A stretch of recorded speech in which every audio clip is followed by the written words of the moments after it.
지난 한 주간 여러분 어떻게 지내셨습니까? 한 주간 우리 삶을 볼 때 큰 충격, 또 비통한 마음을 함께 아마 가졌을 것입니다. 나라 여러 가지 혼란과 어지러움과 또 큰 충격 속에 한 주간을 보내면서 우리가 하나님 앞에 다시 한번 나라를 위해서, 또 지도자를 위해서, 또 정치인들을 위해서 간절히 기도해야 되겠다라고 하는 그런 절박감을 어, 느끼게 된 한 주간의 삶이었습니다.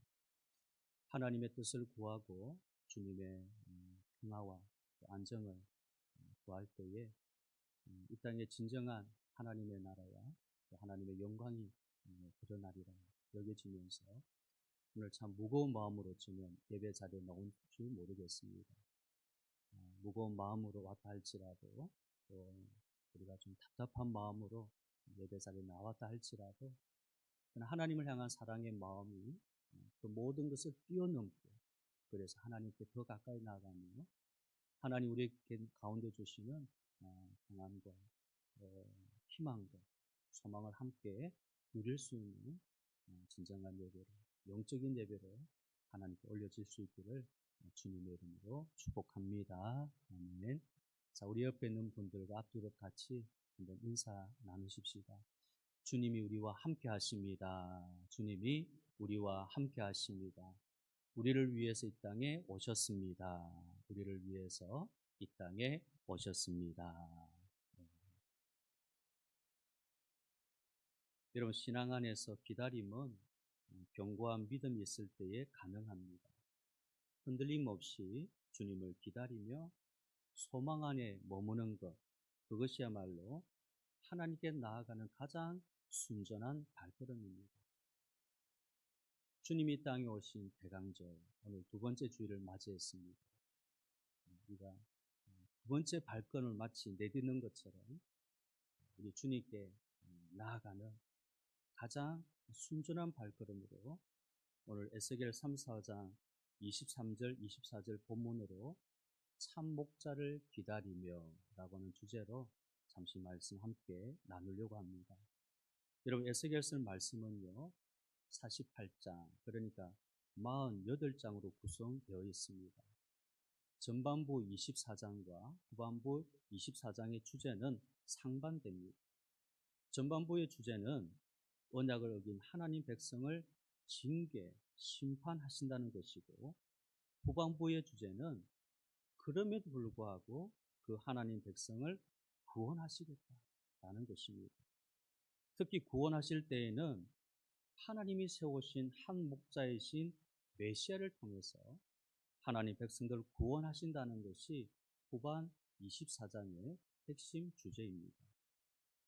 자, 오늘 본문이 있는 에스겔 34장의 전체 내용을 좀 살펴보려고 합니다. 에스겔 34장 1절부터 10절을 보면 하나님이 이스라엘의 거짓 선지자들을 책망하시는데요. 2절을 한번 보십시오. 2절에 보면 인자야 너는 이스라엘 목자들에게 예언하라. 그들 곧 목자들에게 예언하 이르기를 주 여호와께서 이같이 말씀하시되 자기만 먹는 이스라엘 목자들은 화 있을진저 목자들이 양떼를 먹이는 것이 마땅하지 아니하냐. 너희가 살진 양을 잡아 그 기름을 먹으며 그 털을 입되 양떼는 먹이지 아니하는도다. 거짓 목자들에 대한 하나님의 책망의 말씀이죠. 거짓 목자들은 왕들과 선지자들입니다. 이들은 맡겨진 양떼를 돌보는 일을 실패했습니다. 양떼를 돌보지 아니하고 자신의 배를 채우고 자신의 욕심을 유익만을 취했습니다. 하지만 하나님은요, 자신의 양들을 버리지 아니하고 직접 찾아 돌보시는 목자가 되셨습니다. 자, 에스겔 3, 4장 11절에 나 곧 내가 내 양을 찾고 찾되 라고 했습니다. 내 양을 찾고 찾는다. 이 찾고 찾는다는 말을 두 번 반복한 것은 하나님의 간절한 마음을 우리가 엿볼 수가 있는 것입니다. 그리고 어떻게 하나님이 목자가 되시는지에 대한 구체적인 방법이 예언하고 있습니다. 자, 그 방법은 당신의 종 다윗을 세우시겠다는 것입니다. 자, 오늘 본문 23절, 24절 다시 보면요. 내가 한 목자를 그들 위에 세워 먹이게 하리니 그는 내 종 다윗이라. 그가 그들을 먹이고 그들의 목자가 될지라. 나 여호와는 그들의 하나님이 되고 내 종 다윗은 그들 중에 왕이 되리라. 나 여호와의 말이니라. 그리고 에스겔 34장은요. 예레미야 23장의 내용과 동일합니다. 예레미야는 예루살렘에서 예언하고 있고 에스겔은 바벨론에서 예언하고 있지만 예언을 주신 분은 하나님 한 분이시기 때문에 메시지가 같은 것입니다. 예레미야와 에스겔이 말한 참 목자에 대한 예언은 예수 그리스도가 이 땅에 초림하심으로 완전히 실현되었습니다.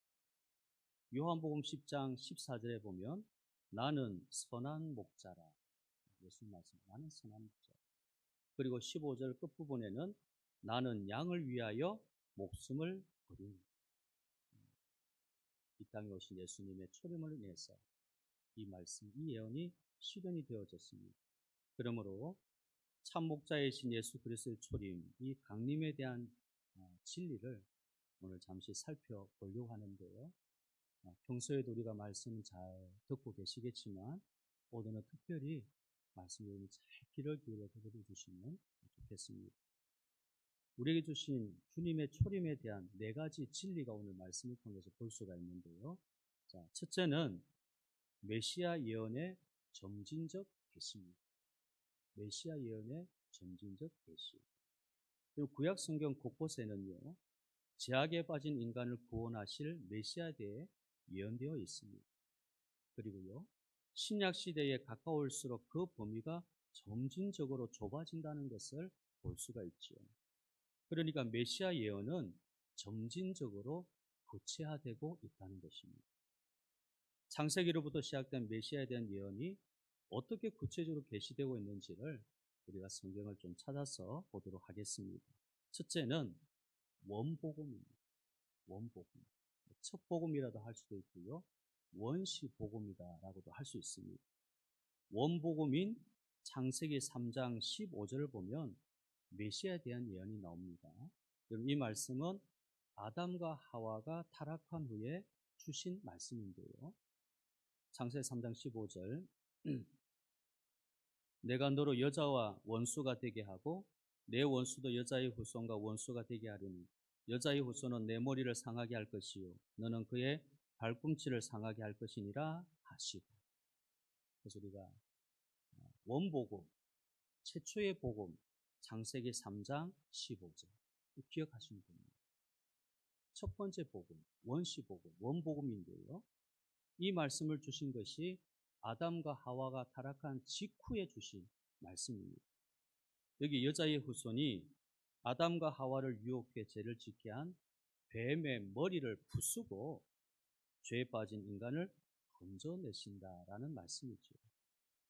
여자의 후손이라는 이 말은요, 메시아가 천사가 아님을 말하고 메시아는 동물도 아님을 말하는 것입니다. 그러니까 여자의 후손은 사람임을 말하고 있습니다. 원복음을 통해 메시아는 사람 가운데 나올 것임을 발견할 수 있습니다. 둘째는요, 노아의 언약입니다. 노아의 언약에서도 메시아가 예언되어 있는데 죄악이 간영한 인간들을 하나님께서 물로 심판하시겠다고 말했는데 사람들은 듣지 않았습니다.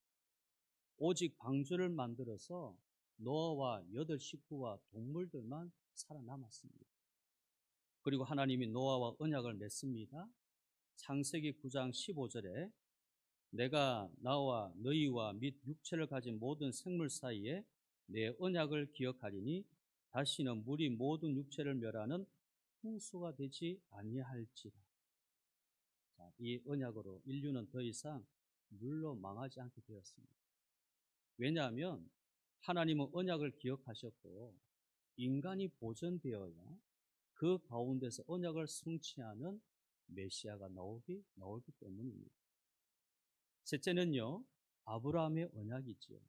이 언약으로 아브라함의 후손이 메시아가 될 것을 예언하셨습니다. 창세기 22장 18절, 또 내 씨로 말미암아 천하 만민이 복을 받으리니 이는 내가 나의 말을 준행하였습니다 하셨다. 아브라함의 언약입니다. 그럼 바울은 하나님께서 아브라함의 씨를 말씀하실 때에 복수가 아니라 단수였음을 말하고, 그 예언의 주인공은 오직 한 분 그리스도 예수라고 해석했습니다. 갈라디아서 3장 16절인데요. 이 약속들은 아브라함과 그 자손들에게 말씀하신 것인데 여럿을 가리켜 그 자손들이라 하지 아니하고 오직 한 사람을 가리켜 내 자손이라 하셨으니 곧 그리스도라. 나오죠? 예언은 점점 구체화되고 범위가 좁아지는 것을 볼 수가 있습니다. 넷째는 규의 언약입니다. 창세기 49장 10절, 규가 유다를 떠나지 아니하며 통치자의 지팡이의 그 발 사이에서 떠나지 아니하기를 실로가 오시기까지 이르리니 그에게 모든 백성이 복종하리로다. 규의 언약. 규가 유다를 떠나지 아니하고 실로가 오시기까지 이를 것이다. 메시아가 유다 지파에서 나온다는 것입니다. 그러므로 사람 가운데 아브라함의 후손 중에서 유다 지파로 점진성을 보입니다. 다섯째는요, 다윗의 언약인데 사무엘하 7장 16절입니다. 내 집과 내 나라가 내 앞에서 영원히 보존되고 내 왕위가 영원히 경고하리라 하셨다 하라. 아브라함 후손 중에서도 유다 지파 중에서도 다윗의 집안에서 메시아가 나온다는 구체적인 예언입니다. 하나님은 메시아의 탄생을 위해서 이 다윗의 위를 영원히 견고하게 만드시고 다윗의 후손이 영원한 왕이 될 것이라고 말씀하셨습니다.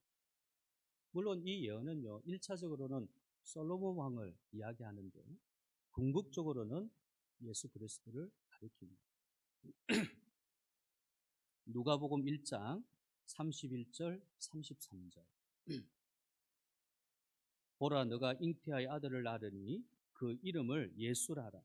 그가 큰 자가 되고 지극히 높으신 이의 아들이라 일컬어질 것이요 주 하나님께서 그 조상 다윗의 왕위를 그에게 주시리니 영원히 야곱의 집을 왕으로 다스릴 것이며 그 나라가 무궁하리라.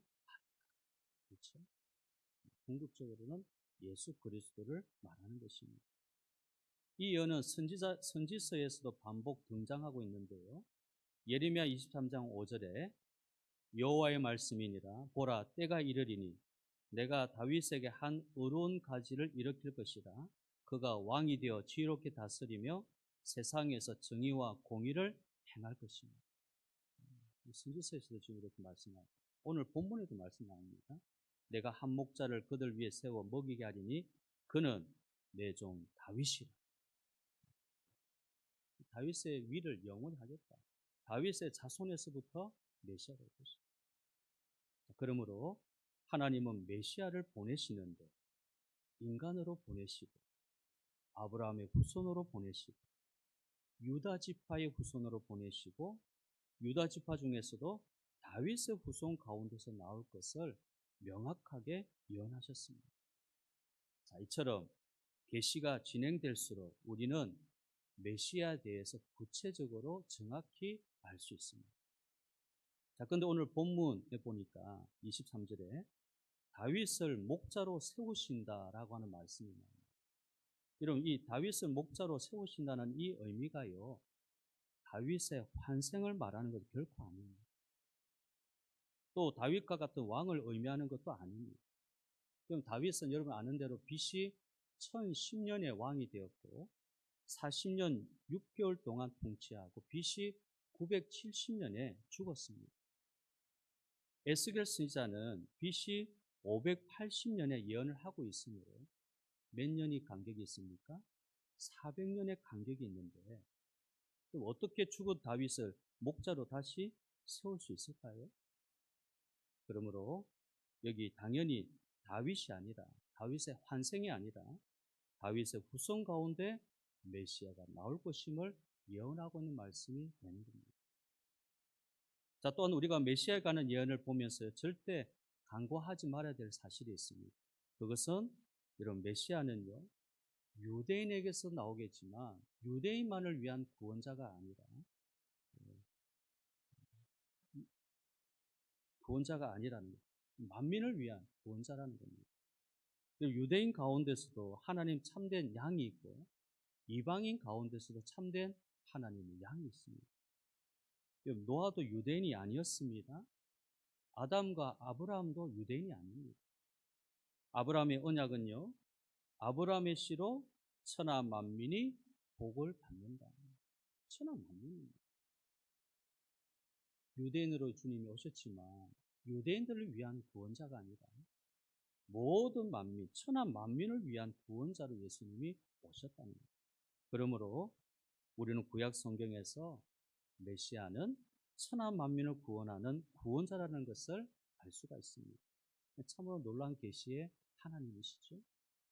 자, 두 번째는요, 메시아의 유일성입니다. 이것이 두 번째 진리가 되어지는데, 자, 여기 에스겔 34장 23절에 중요한 표현이 등장합니다.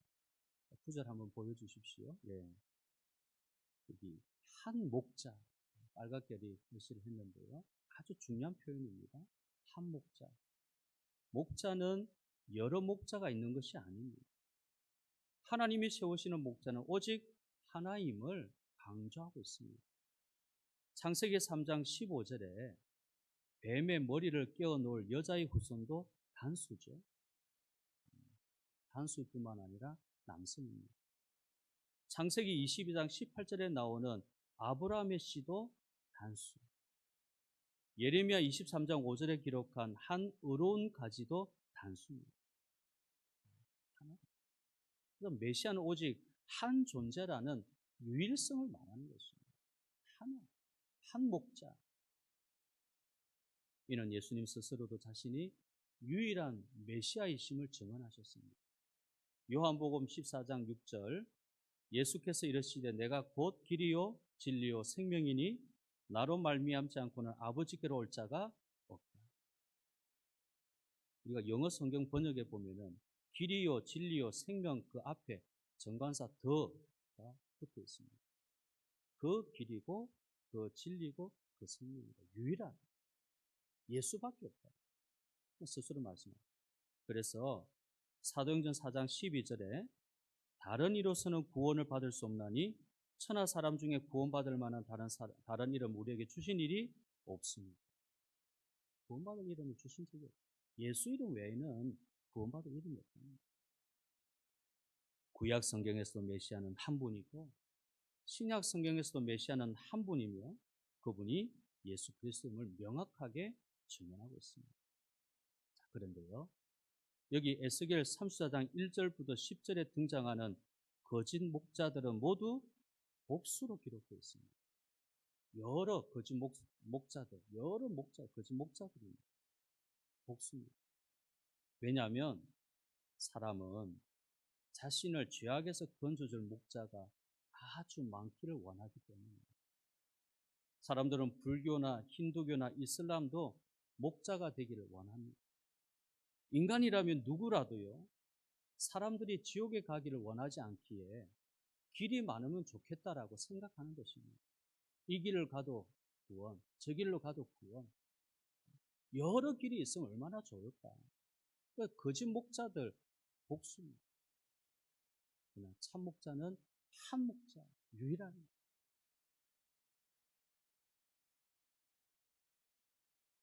우리는 인간의 소원이 아니라 하나님 말씀이 중요하죠. 하나님은 인간을 저주에서 구원하고 지옥에서 구원하고 멸망에서 구원할 자는 한 분뿐이라고 하나님은 단호하게 말씀하셨습니다. 그리고 참된 목자는 오직 내 종 다윗이라고 불린 다윗의 자손 예수 그리스도이십니다. 그러므로 인간들의 소원과는 다르게 다른 복수 목자는 참된 목자가 아닙니다. 참된 목자는 비록 내 종 다윗이라고 불려졌지만 신성을 가지신 하나님의 자신이고 예수님은 하나님의 아들이시고 그분은 하나님이십니다. 하나님 자신이 메시아요 목자가 되신 것입니다. 오늘날 신학계에 유행하고 있는 종교다원주의, 이런 들어보셨죠? 종교다원주의. 종교다원주의는 기독교를 포함한 모든 다른 종교를 통해서도 하나님께 갈 수 있다라고 주장하는 사상입니다.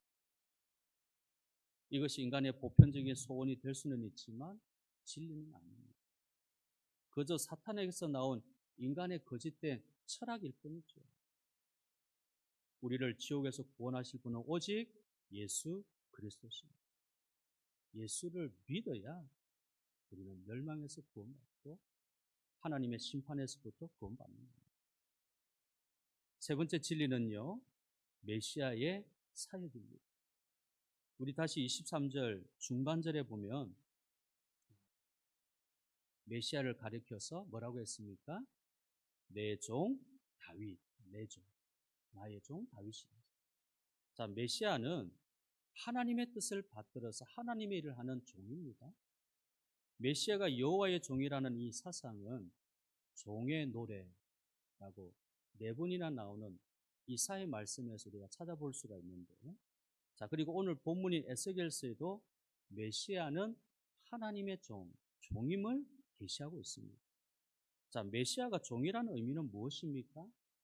종이 갖는 의미가 세 가지가 있는데요.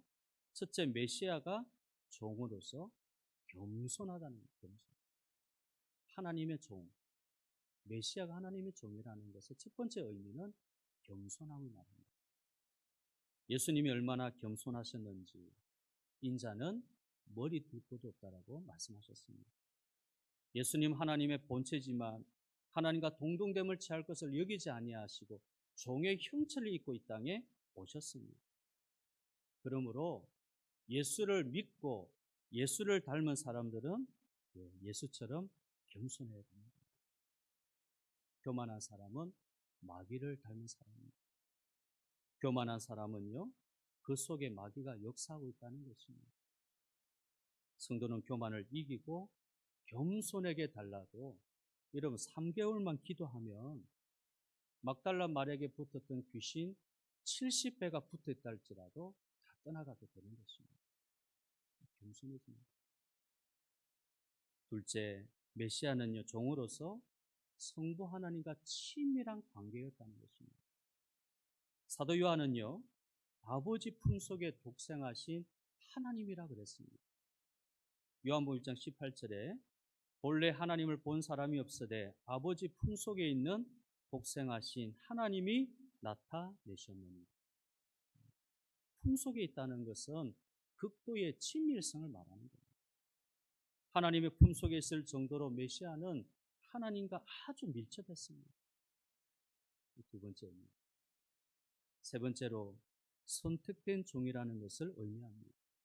이사야 41장 1절에 내가 붙드는 나의 종 내 마음에 기뻐하는 자 곧 내가 택한 사람을 보라 했습니다.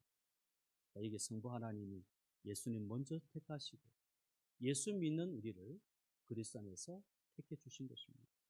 그러므로 하나님이 예수님을 메시아로 선택한 것은 구원받은 성도들의 선택보다 선행되는 사건입니다. 그래서 이게 내가 택한 사람, 그래서 여러분 하나님의 종, 메시아가 하나님의 종이라고 할 때 그 종의 의미가 우리가 보통 세상적인 관점에서 생각하는 어떤 종, 노예 그런 차원으로 아니라 오늘 성경에서는 우리 예수님이 종이 되신 것은 겸손하시다. 하나님 아버지와 친밀하신데 가장 친밀하신 분이시다. 그리고 선택된 하나님의 종이다. 이것이 성경에서 밝히고 있는 메시아가 종이 된다고 하는 의미의 내용입니다. 자, 그러면 하나님의 종으로서 메시아가 하실 일이 무엇일까요? 오늘 이 말씀만 하고 설교를 마치려고 합니다. 종의 사역입니다. 자, 에스겔 3, 4장 11절 이후의 말씀을 보면 I will, 영어 성경에서 I will, 내가 이렇게 할 것이다. will, 내가 뭐뭐 할 것이다. 그런 표현이 11절부터 자주 이렇게 나오고 있습니다. 그래서 종 되신 메시아가 오셔서 하시는 일이 will 다음에 나오는 동사들을 보면은 메시아가 어떤 일을 하실 것인가를 알 수가 있다는 것입니다. 그 사역을 우리가 8가지로 살펴볼 수가 있습니다. 11절 이후에 나오는 will, 그 다음에 나오는 8가지 동사가 그리스도가 이 땅에 오셔서 하실 일들이 나오고 있는데요. 자, 첫째는 보여주십시오. 첫째는 내 양을 찾는다. 내 양을 찾는다. will 찾을 것이다. 주 여호와께서 이와 같이 말씀하셨느니라. 나 곧 내가 내 양을 찾고 찾되. 예수님은 예수님의 양을 찾으려고 오셨습니다. 염소 찾으러 오신 분이 아니십니다. 메시아는 여호와 하나님이 창세전에 택하신 양을 찾으러 오신 분이시지 택하지도 않은 온 세상 모든 사람을 구원하러 오신 분이 아닙니다. 우리가 그런 착각에 빠지면 안 됩니다. 예수님은 모든 사람, 온 세상의 모든 사람을 다 예수님이 구원하러 오셨다. 그것은 성경적이지 않습니다. 만약 모든 사람을 구원하기 위해 오셨다면 예수님이 구원하지 못하는 사람이 있으니 그러면 사역의 실패자가 되는 것이죠. 그럼 예수님이 사역의 실패자이신가요? 예수님은 잃어버린 자를 찾아 구원하시려고 이 땅에 오셨고 잃어버린 자들을 모두 찾아 구원할 때 성공하실 것입니다. 누가복음 19장 10절에 인자가 온 것은 잃어버린 자를 찾아 구원하려 함입니다. 찾대. 내 양을 찾는다. 예수님이 이 땅에 오신 목적은 잃어버린 양, 내 양을 찾기 위해서 오셨다. 여러분, 모든 사람을 구원하러 오셨다면 굳이 찾을 필요가 있겠습니까? 찾을 필요 없습니다. 모든 사람을 다 구원할 건데 굳이 찾을 필요가 없죠. 다 구원하면 됩니까? 염소 사이에 숨어있는 하나님의 택한 양들을 찾기 위해서 예수님이 오신 것입니다. 가라지 가운데 있는 알곡을 추수하기 위해서 예수님이 오신 것입니다. 하나님께서 예수님 보면 내 양 때 예수님의 양을 위해서 예수님이 오신 것입니다. 둘째, 예수님의 메시아 사역은요, 건져내는 겁니다. 건져내는 겁니다. 그 흩어진 모든 곳에서 그것들을 건져내실지라. 고난을 겪고 제약 가운데 멸망하는 양들을 건져내겠다. 그러므로 하나님의 양들은 고난 중에 걱정할 필요가 없습니다. 건져내신답니다. 우리가 어떤 길을 가든 어떤 고난길에 있든. 셋째는요, 좋은 꼴로 먹이신다. 에스겔 3, 4장 14절에 좋은 꼴을 먹이고 그 우리를 이스라엘 높은 산에 두리니 그것들이 그곳에 있는 좋은 우리에 누워 있으며 이스라엘 산에서 살찐 꼴을 먹으리라. 좋은 꼴 먹이고 살찐 꼴을 먹이고 아주 좋은. 우리 영혼의 꼴이 되는 것은 하나님 말씀입니다. 그래서 성도는 하나님 말씀을 먹어야 살 수 있습니다. 하나님 말씀을 먹는다. 귀로만 듣는 것이 아닙니다. 들려지는 말씀, 또 성경을 통한 이 말씀을 내가 먹을 때 내가 사는 것이죠. 먹지 아니하면 우리 영혼이 피폐되는 겁니다. 힘이 없습니다. 그래서 조그마한 말에도 잘 넘어지고 좌절하고 포기하고 교회를 떠나고 자꾸 말씀 꼴을 먹어야 돼요. 메시아가 오셔서 하시는 일입니다. 꼴을 먹이고 좋은 꼴을 먹이고. 넷째는요, 상한 자를 싸매 준다입니다. 상한 자를 내가 싸매 주며